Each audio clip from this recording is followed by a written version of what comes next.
Line Kine kine Kara gedikline Kine kine Ahmet Line Kine kine Ahmet Line.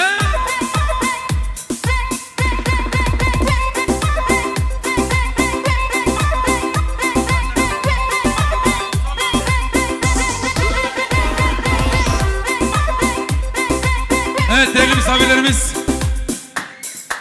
bu güzel düğünde emeği geçen, kendi adıma söyleyeyim, Tahir dayıma bir teşekkür ederiz. Alkışlar Tahir dayımıza. Ömer Kökbudak abimiz, Allah damadlığından nasip etsin. Vallahi kotuna okti şu. Emeği geçen Gölde Deluxe personellerine bir alkış. Bu güzel düğün salonuna, bu güzel personellerine.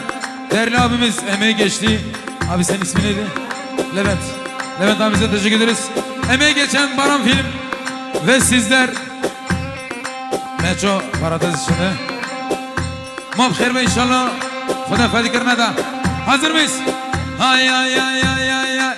Kine kine Hoskaline Kine kine Kara gedikline Kine kine Ahmet Line Kine kine Sazline